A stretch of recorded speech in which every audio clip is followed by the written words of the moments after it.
Welcome back to Sissy Maya. Make sure to subscribe to our channel to never miss an update. Additionally, consider subscribing to my Patreon to get access to these features, and much more. My twin sister Alice was quite a handful. At 11 years old, she was a tomboy through and through, always challenging boys to prove she was as tough as them. She excelled in sports and held her own among her peers. Alice detested being seen as a girl, often expressing envy over boys getting to have all the fun. Dresses were out of the question for her. She preferred jeans and t-shirts the moment she got home from school. Instead of hanging out with girls interested in dolls and dressing up, she led a mixed gang around the village, engaging in rough activities she enjoyed. I, on the other hand, tended to exacerbate matters with my sense of humor. I'd tease her about looking cute in dresses, which only fueled her anger and sometimes led to fights she usually won despite being smaller than me. Despite Mum's attempts to instill some ladylike behavior in her, Alice remained staunchly herself, resisting any attempt to conform to feminine expectations.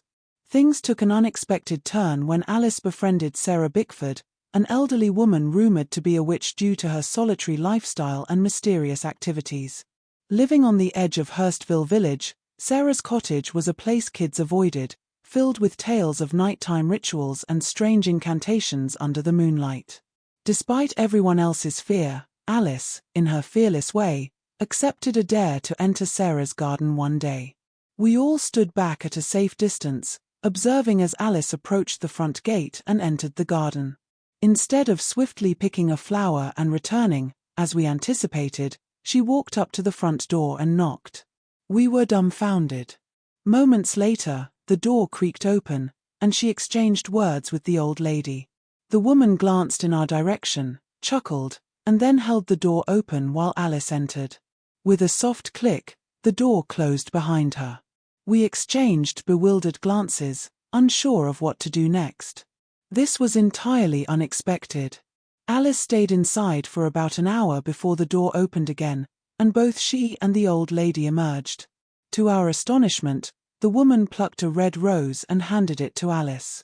They conversed for a few more minutes before Alice turned and exited through the front gate.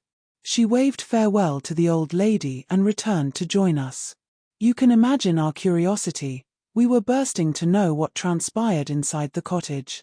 However, Alice remained tight-lipped. She merely smirked knowingly and remarked, "We had a chat and tea, that's all. She's actually quite nice and doesn't have many friends. She's invited me to visit again." So there. With courage like that, Alice's reputation soared among us. And so, it all began. Mum didn't seem to object to Alice's newfound friendship. She saw it as an act of kindness. Yet, as Alice's visits to Sarah became more frequent, I couldn't shake a growing unease, sensing something sinister beneath the surface.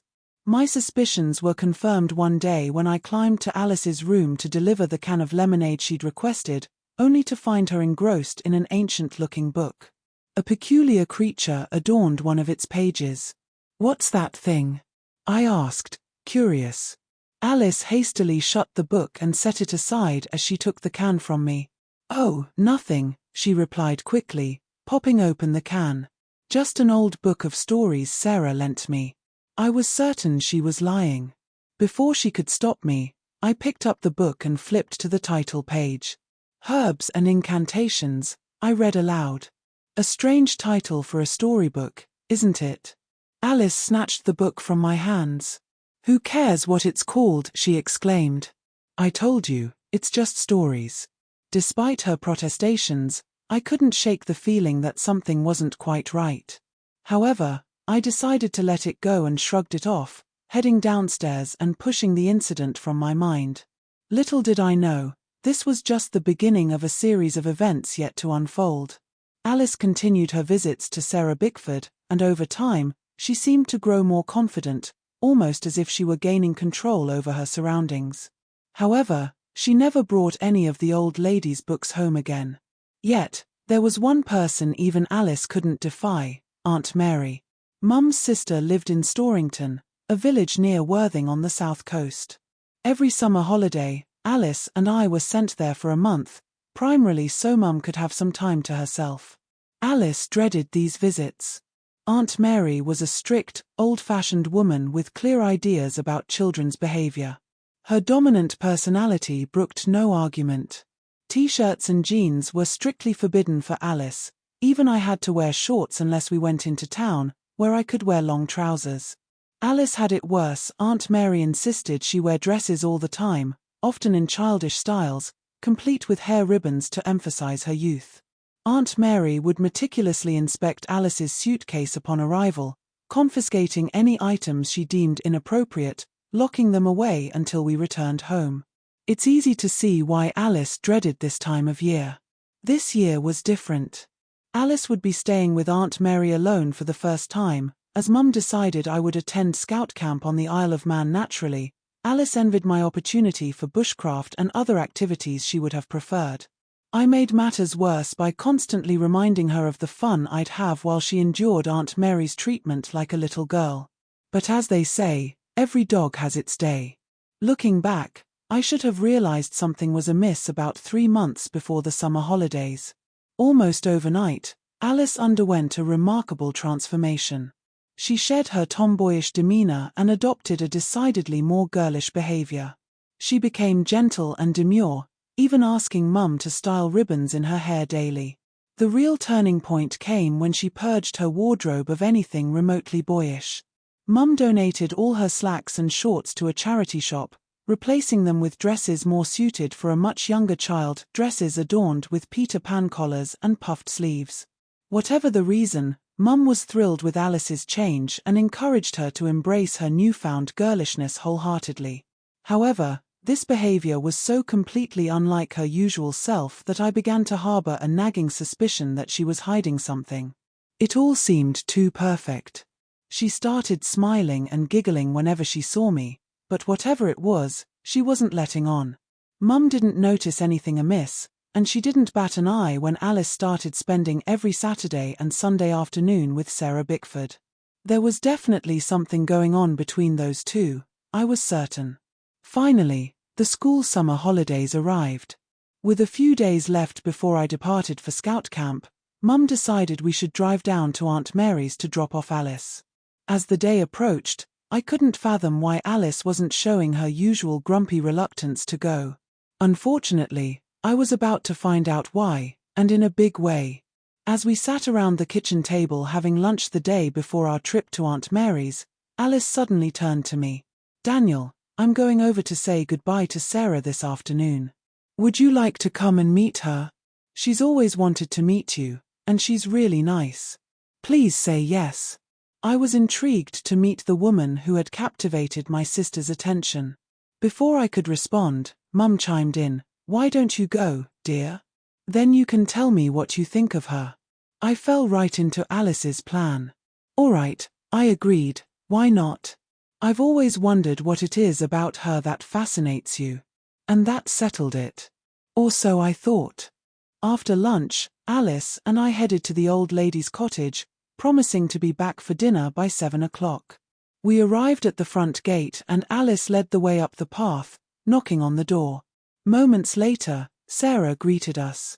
"Ah, there you are, my dear," she smiled warmly. "Do come in, both of you." We entered, and Sarah closed the door behind us. Inside, we found ourselves in a cozy, albeit dimly lit room. Deep burgundy velvet curtains framed leaded windows that hinted at the cottage's age, over 400 years old, to be exact. Wooden beams stretched across the ceiling, and a large, rich red carpet covered the floor.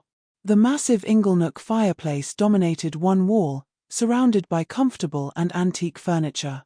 However, it was the extensive bookcases that drew my attention. I had never seen so many ancient volumes in one place. Most were bound in leather, and I suspected some held considerable value. Suddenly, my train of thought was broken. "And who do we have here, I wonder?" remarked the old lady, smiling as she gazed at me. Her eyes twinkled mischievously, hinting at some private amusement. "Oh, Sarah, this is my brother Daniel," Alice introduced me, breaking the momentary silence. "Daniel, meet Sarah." "Pleased to meet you," I managed to say, finding it hard to look away from her eyes, which seemed almost hypnotic as she studied me. "Oh dear, where are my manners?" Sarah interjected suddenly. "Please, do sit down, both of you. Here, on the sofa." Alice and I took our seats together, while Sarah settled into a large armchair opposite us. "Much better," she remarked. Then, turning to me, she said, "I hear you're off to scout camp next week. You must be excited." "Yes, very much so," I replied eagerly. "I've never been to the Isle of Man before, and we're sailing from Liverpool to Douglas. The camp sounds fantastic. We'll be building bridges and all sorts." "How wonderful for you. But it's a shame Alice couldn't join you. She mentioned she would have liked it," Sarah remarked. "Alice? But she's a girl.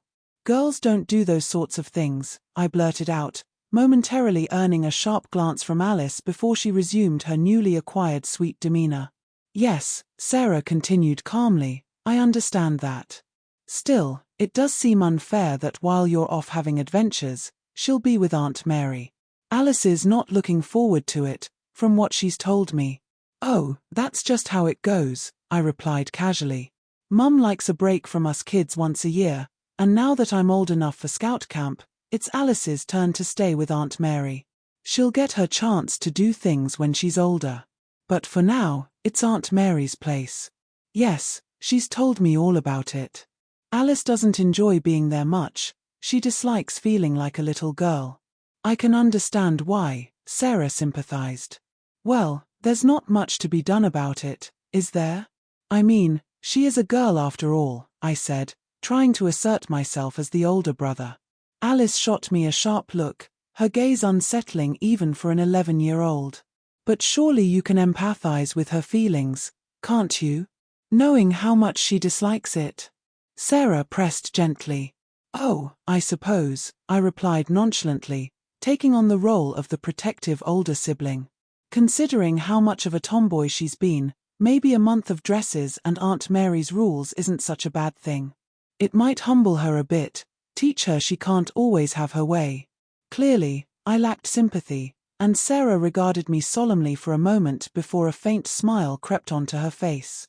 "So you think it's all right for Alice to be treated like a little girl while she's with Aunt Mary? Well, why not? That's who she is, isn't it?" I felt a twinge of possible harshness, but I wasn't about to change my stance now. Suddenly, Sarah brightened. "Yes, I suppose so. I just wanted to hear your perspective on how Alice should be treated." Then, she changed the subject abruptly. "Now, how would you both like to try a glass of my homemade dandelion and burdock? It's a special recipe of mine." "Oh, yes please," Alice eagerly agreed, flashing a smile my way. "Wait until you taste it, Daniel. It's delicious." "Great," Sarah nodded. "I'll go fetch it." She rose from her seat and left the room briefly, returning soon after with a tray bearing 3 glasses of the traditional country beverage. Setting it down, she handed each of us a glass and took one for herself. "Well, cheers. I'm sure you'll both have a holiday to remember." Alice giggled and took a sip, nearly spluttering in the process. "I'm sure we will," she added with a grin, seeming slightly bubbly from the drink. Sarah then began to regale us with tales of local folklore and ancient religions, her voice oddly soothing. Gradually, I found myself growing drowsy, struggling to keep my eyes open as she spoke. Before I knew it, I slipped into unconsciousness. Slowly, I regained consciousness, blinking as I realized I was stretched out on the sofa. My vision cleared, and I saw Sarah and myself standing over me. Wait, myself? How could I see myself like this? I didn't panic. This had to be a dream. Or so I thought. "Ah, you're awake at last," Sarah said calmly. "We were a bit concerned about you, Alice. How are you feeling, dear?" That snapped me fully awake. "What?" I exclaimed, attempting to sit up. Then came the second shock. I was speaking in Alice's voice. This was unreal. "Don't worry, Alice," Sarah reassured me. "You'll feel better in a moment. I've just made a little adjustment to both of you." I glanced down and gasped in astonishment. I was dressed in Alice's primrose yellow dress, wearing her white ankle socks and somewhat childish red sandals. Looking at my hands, I saw her wristwatch on my wrist. I reached up to touch my head, and her long hair cascaded over my shoulder and across my face. I ran my fingers through the hair, feeling a shiver down my spine. I was in Alice's body. Despite my confusion, I strangely wasn't as distressed as I should have been. Sarah immediately understood my thoughts and spoke calmly. Yes, that's correct, Daniel.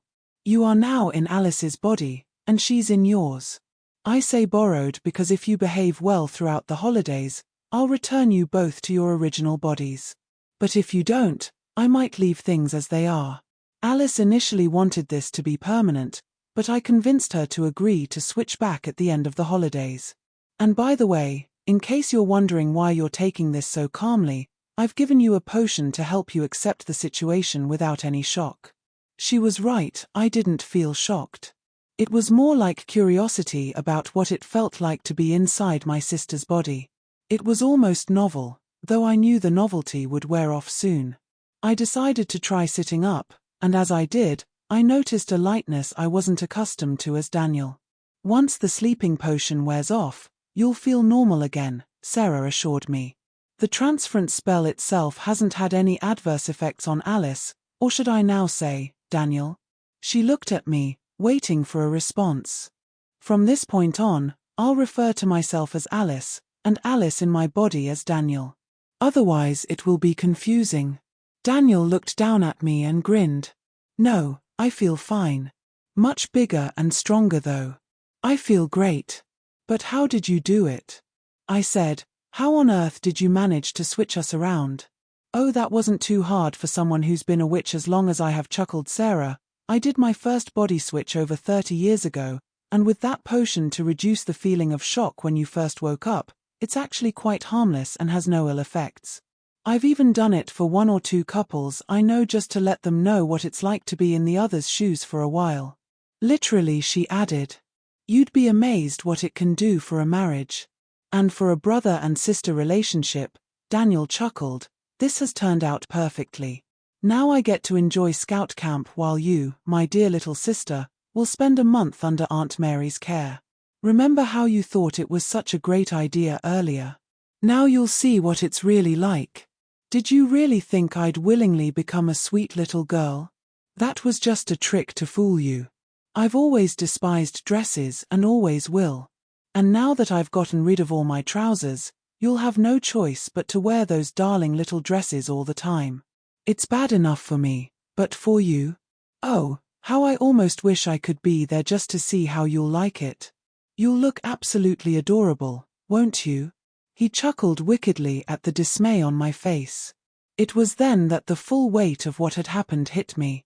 I was now Alice, condemned to spend the next month as a strictly controlled little girl while the real Alice enjoyed herself at Scout Camp pretending to be me. A tear trickled down my cheek. Daniel noticed and smiled, stepping forward to wipe my cheek with his handkerchief. Perfect, he remarked. You're even starting to cry like a little girl. It suits you in your new role. After years of enduring my teasing, my sister was relishing her chance for payback. Feeling trapped, I gasped out, but you can't do this to me. I'll tell Mum everything. I'll say you drugged me, and then... I faltered as I realized the futility of my threats. And then what, Alice? Grinned Daniel. What will you tell her? That Sarah cast a spell on us and swapped our bodies? No one will believe that. And don't expect any help from me either.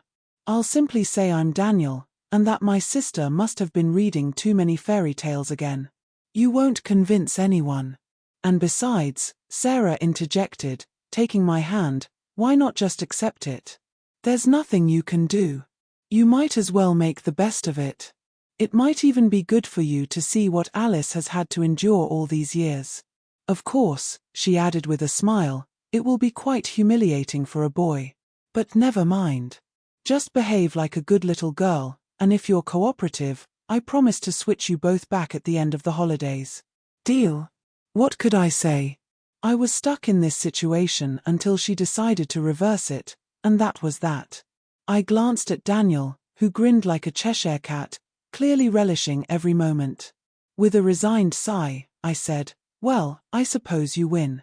I don't know how I'll endure a whole month of this, but I'll have to manage, won't I?" "You certainly will," chuckled Daniel, brushing his hand through my long hair as if to underscore my new role as his little sister. Sarah chimed in, "Very well then, I'll make us a nice cup of chamomile tea to prepare you both for this little charade. Now that you've swapped places, you must play your roles convincingly. Think of it as a bit of fun." "Some fun," I thought ruefully. Daniel and I spent the next couple of hours observing each other's mannerisms, guided wisely by Sarah. Soon enough, we felt confident enough to pass ourselves off as each other. Having lived together as brother and sister for so long, it wasn't too difficult. Besides, no one would suspect the truth. Eventually, we agreed that we were ready to face the world in our altered roles. Saying goodbye to Sarah, we made our way home. Along the way, we encountered two of Alice's friends, who casually greeted me with a "Hiya, Alice," treating everything as completely normal, which, to them, it was. Daniel grinned at the successful deception as we entered the house and greeted Mum. "There you are, you two," said Mum. "Dinner's nearly ready. Alice, would you set the table, dear?" I hesitated for a moment, and Daniel nudged me with a mischievous grin. "Come on, Alice," he whispered. "She means you." It dawned on me what he meant, and I obediently fetched the cutlery from the kitchen drawers to set the table. I was about to learn firsthand what it meant to be a sister. The coming month promised to be quite an educational experience. After dinner, Daniel and I settled in the living room to watch TV while Mum packed my things for my impending trip to Aunt Mary's in the morning. Throughout the evening, Daniel kept glancing at me, his broad smile revealing his satisfaction at my predicament. I was sent off to bed early, and Mum helped me get ready. I couldn't say I enjoyed being dressed in Alice's pajamas, knowing that Aunt Mary would forbid them and insist on nightdresses, deeming even pajamas too unfeminine. Soon, I was tucked into Alice's bed, kissed goodnight by Mum before she switched off the light and left the door ajar. As I lay there in Alice's bed, a strange mix of curiosity and apprehension washed over me. It was undeniably a unique and unsettling experience, one that left me feeling uneasy yet oddly intrigued. Gradually, exhaustion from the day's events took over, and sleep claimed me. The next morning greeted us with clear, sunny skies, sunlight streaming into Alice's room as Mum entered and drew back the curtains. "Rise and shine, sleepyhead," she smiled warmly. "It's a beautiful day for a drive." Internally, I groaned, thinking, not to Aunt Mary's, it isn't. However, there was no avoiding it, so I reluctantly got out of bed, feeling the unfamiliar lightness of Alice's body. "Now off to the bathroom with you," Mum instructed kindly, "and then I'll help you get dressed. And remember, it's dresses only for you for the next month." As if I needed the reminder. I padded off to the bathroom, took a quick shower, and returned to my room to face the inevitable. Upon entering, I noticed Mum laying out Alice's undergarments on the bed. Hanging in the wardrobe was one of Alice's more childish dresses, better suited for an 8-year-old than an 11-year-old girl. It was clear Mum had Aunt Mary's strict preferences in mind already. Approaching the bed, I reluctantly shed my pajamas, and Mum began helping me into the clothes. My concern over what I was about to wear overshadowed any thoughts about my drastically altered physical appearance. Strangely, it all seemed to fit naturally, which, of course, it did. I had dreaded this moment, but knew I had no choice but to play along with this dreadful charade. First came a pair of plain white knickers adorned with small bows, a detail I was almost relieved about since they weren't pink. Mum held them out for me to step into, pulling them up my legs with care. Next, she helped me into a white vest that could almost pass for a boy's undershirt. However, there was no mistaking the femininity of the next garment.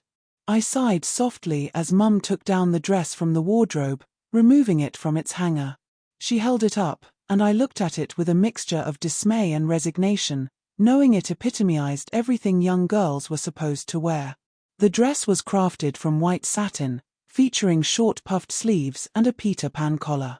A row of small pearl buttons adorned the back, with a childish smarked pattern across the front.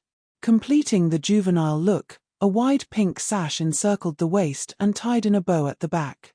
I couldn't believe I was actually expected to put it on. For a moment, I considered pleading with Mum to change her mind. "Oh Mum," I ventured in Alice's voice, now my own, "do I really have to wear this? I mean, look at it. It's so childish.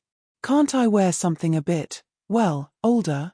"Well, I'm sorry, dear," Mum apologized gently, "but remember, you were the one who insisted on donating all your older dresses along with your jeans to the charity shop. That's why we're left with these rather childish ones. It was your decision, and I'm not going to replace them now. You'll just have to wear these. Besides, it pleases Aunt Mary. She particularly liked seeing you in this dress last year, so please don't make a fuss." Knowing arguing would be futile, and recalling how Alice had been dressed on previous visits, I braced myself for what lay ahead. Mum opened the dress and held it out for me to step into. With a resigned sigh, I slipped my head through the opening and slid my arms into the sleeves. Mum stood behind me, fastening the buttons down my back and tying the sash in a neat bow behind me. She smiled approvingly, saying, "Well, at least it still fits you. Now, sit down, and I'll put your shoes and socks on." I sat as instructed, and Mum picked up a pair of white cotton ankle socks, pulling them onto my feet and folding them neatly at the ankle. Next came my shoes, white leather T-bar sandals with a side strap. Mum slipped them onto my feet and fastened the buckles. "Good," she nodded, "almost done. Now, for your hair. Sit in front of the mirror, sweetheart." I took a seat on the stool before the dressing table mirror, readying myself for the next phase of my transformation into the image of a sweet little girl. From a drawer, Mum retrieved a pink hair ribbon and began brushing my hair back, leaving a fringe at the front. Gathering my hair into a single strand, she skillfully secured it with a colored elastic band near my scalp. Taking the pink ribbon, she wound it around the base of the ponytail and tied it securely, leaving two long ribbon tails cascading down my back. "There we go," Mum said warmly, "that looks lovely. The ribbon matches the sash on your dress perfectly." I gazed at my reflection in the mirror, finding it difficult to accept that the image of a little girl staring back at me was indeed myself inside. The humiliation threatened tears, but I knew I had no choice but to comply with what my sister had imposed upon me. "Well, there we go," Mum said cheerfully, "you're all set. Let's head downstairs for breakfast." I stood up, and she took my hand reassuringly as we descended the stairs into the kitchen. The dress swished against my bare legs with each step. Daniel was busy setting the table and turned to greet us as we entered. He looked at me and smirked. "Now that's more like it. You actually look like a proper girl now, none of that tomboy stuff. And it's nice to see that dress still fits you from last year. It was always your favorite, wasn't it?" His sarcasm cut through, reminding us both of how much Alice had despised wearing it and how she had protested wearing it to Aunt Mary's the previous year. "I really like your hair like that," he continued with a chuckle, "and the lovely pink hair ribbon. That's exactly how a little girl should look, just as I was telling Sarah Bickford yesterday, remember?" His words echoed my own arrogant comments from the day before, and I gritted my teeth as he rubbed it in. Shooting him a furious glare, I silently endured his triumphant taunts as Mum prepared breakfast, oblivious to the underlying tension. After finishing our meal and tidying up, we prepared to leave for Aunt Mary's. I went upstairs to brush my teeth while Mum packed my toiletries in my suitcase.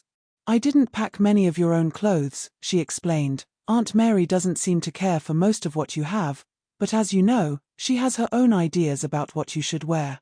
I was all too familiar with Aunt Mary's taste. Thanks to Alice's complaints during her last visit, rows of overly juvenile dresses awaited me this year. The thought sent a shiver down my spine. Casting a final glance around my room, I descended with Mum to find Daniel already seated in the front seat of the car, studying a road map. I settled into the back seat as Mum stowed my suitcase in the trunk and closed the front door. With Mum in the driver's seat, we set off on our journey. Daniel glanced back at me with a grin over his shoulder. "Well, Alice," he teased, "off we go, holiday time at last." If looks could kill, he would have dropped dead on the spot. Gloomily, I turned to stare out of the window, contemplating the challenging weeks ahead. The sun shone across the beautiful countryside of southern England, and we soon entered the Weald of Sussex. Normally I'd have been able to appreciate passing through one of my favourite areas, with its great areas of oak and beech trees, but this time I wasn't in the mood. All I could think about was my terrible predicament and being helpless to do anything about it. From time to time I glanced at Daniel, but that just made it worse, as I was always rewarded with a smirk of triumph from my triumphant little sister who now lurked in my body. The journey took about 3 hours, and as we approached Storrington I could feel myself getting tense at the prospect of soon being alone in the tender care of Aunt Mary. Knowing what our previous visits had been like, I could understand why Alice hadn't been looking forward to this one. But we arrived at last, and soon we were climbing out of the car before walking up the path to Aunt Mary's front door. Mum knocked, and a moment later Aunt Mary opened the door and with a smile kissed Mum and asked us to come in. Aunt Mary was a strict lady and looked it. Tall, good-looking, and strong. You always had the feeling that on her territory she was definitely in charge. Her house was tidy and spotless, and it was obvious that she was definitely of the old school. As Mum's older sister, she still seemed to dominate even her. Scary. But she certainly knew her etiquette, and as we made ourselves at home, she invited us out into the garden. We hadn't seen her for a year, so she and Mum had lots to talk about. But as we went outside, she looked at me and smiled approvingly. "And how's little Alice?" she said. "You've only grown a little bit since last year, so you'll still be my little niece for a while yet, I think. I'm glad to see that you're wearing my favorite dress down here again. It really is lovely. You're quite the picture, rather like that painting of the little girls by Joshua Reynolds." I squirmed inwardly, and Daniel caught my eye with a stifled chuckle as he knew how utterly humiliated I must be feeling. Then she turned to Daniel and commented how handsome he was becoming, before the conversation turned to other matters. I was suddenly reminded what it's like to be a small child, where you are virtually ignored and expected to be seen and not heard. So as the conversation droned on I broke away from the others, and wandered off down the garden, deep in thought at my predicament. Daniel decided to use this opportunity to have a private conversation with me. He soon caught up with me and said, "Well, dear brother, how does it feel to be a cute little girl wearing nice babyish dresses for a month?" I didn't answer. "Now you'll find out what I've had to go through every summer for the last few years," he continued. "Except being on your own with Aunt Mary, I reckon it will be 10 times worse than before. I have to admit, all this time I've spent studying the mystic arts with old Sarah have certainly paid off, haven't they? I'm going to scout camp as a boy, which I've always wanted to be anyway, while you spend it here as my cute little sister. Well, that'll teach you not to try and lord it over me as you have done, won't it? I never imagined something like this would be possible, and I'm going to enjoy every minute of it. Just wait till she makes you go with her into town looking like an 8-year-old. You're going to absolutely hate it, take it from me." Suddenly, I spun around and shot him a glare, saying, "You've had your way. You get to go to camp, something I was really looking forward to, while you've left me stuck in your silly little girl's body for a miserable month under Aunt Mary's care. Don't forget, I've seen how she treats you like a little girl on previous trips, so I have a pretty good idea of what's in store for me. Stop gloating and just let me suffer in peace, will you? All I want is for you to go home and leave me to deal with this." Daniel looked at me, grinned briefly, and then shrugged. "Okay, sis, I'll leave you to your fate. But I have to admit, I'll be thinking about you the whole time. The thought of you taking my place feels like the perfect payback for all the teasing. Remember what you said to Sarah? I don't think a month in pretty dresses under Aunt Mary's thumb will do any harm. Those were your exact words. Now you get to experience it firsthand, and I'd say it serves you right. Enjoy your holiday, little girl, won't you?" With that, Daniel turned on his heel and strolled back up the garden to rejoin the others, leaving me standing there, regretting my own words with tears welling up.